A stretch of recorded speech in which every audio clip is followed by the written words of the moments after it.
Hey everybody, Adam with Front Range Storm Contractors. Out here in a church parking lot because Sunday when I came out of church, whoa, I saw this. Crazy. That is a huge ice dam. It's beautiful, right? Beautiful icicles. Some of it's even got some more snow last night, so you can't really see very well, but some of it's even fallen and become melted ice down there. You can see how a lot of it's dripping right now because the sun is out. So the sun is melting the snow off the roof. It's running down here.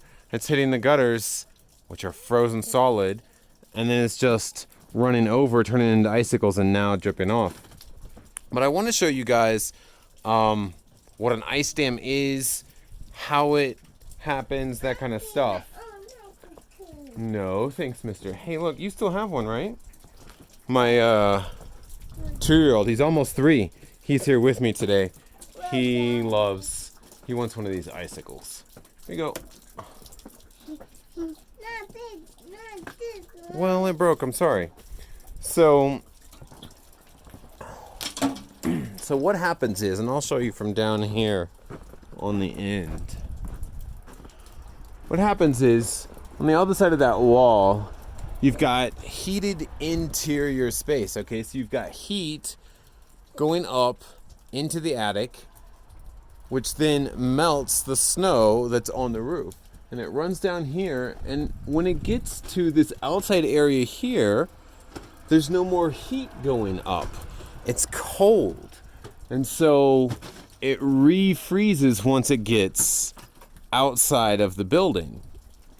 And it does that in cycles until it builds up and builds up. And it's made much worse if the downspout is frozen solid. See, so this downspout is completely on the exterior of the building. So the downspout freezes, that backs up so that the gutter freezes, and then that starts to build up there into an ice dam. And you can see this ice dam is a foot thick. I've got about a foot between each rung there. This is the top of the gutter right here, and that ice dam goes way up to here. And so then from there it goes back onto the shingles. And let me show you guys over here. I don't know if you can quite see back there, but there is ice on top of the shingles there. For a good 2 feet, it goes back. It goes back up to there. There is ice all the way on the shingles up to there. Okay, so that's 2 feet worth of ice covered shingles. And what that means is that basically if you take a line from here straight back to the shingles and even up a little bit, that's all covered in ice. So back behind it, you're gonna have snow melting, running down the roof, hitting this ice, which, from here forward is outside of the building. From there back, it's heated. Out here, it's frozen. So it's going to come down to this part, refreeze, turn into more ice, get built up, become an ice dam. Then the melting stuff is just water sitting behind this ice dam. Because at some point, the ice over the exterior part of the building is going to be high enough to actually have a lake or reservoir, whatever you want to call it, behind the ice dam. And then that water gets up underneath the shingles. That's when you have a leak.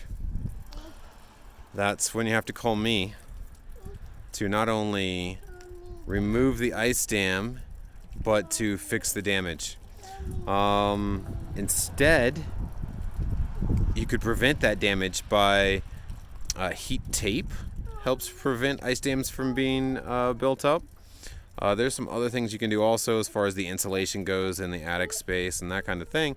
But if you do start to have an ice dam buildup, the best thing to do is get that removed right away before it actually holds water behind it and you get a leak. So I just wanted to show you guys what an ice dam is, kind of explain how it gets built, a couple of ways you can avoid it, prevent it in the future, and then the way to fix it is just to remove it. You have to break it up. There's different ways to break it up. The best way to break it up is with steam. And then, once it's broken up, just actually physically remove it from the area. So that's a quick tutorial about ice dams. If you liked the video, click like, hit subscribe if you really like it, and don't forget to click that bell button so you can be notified of any future videos that we come out with, and have a good one, everybody.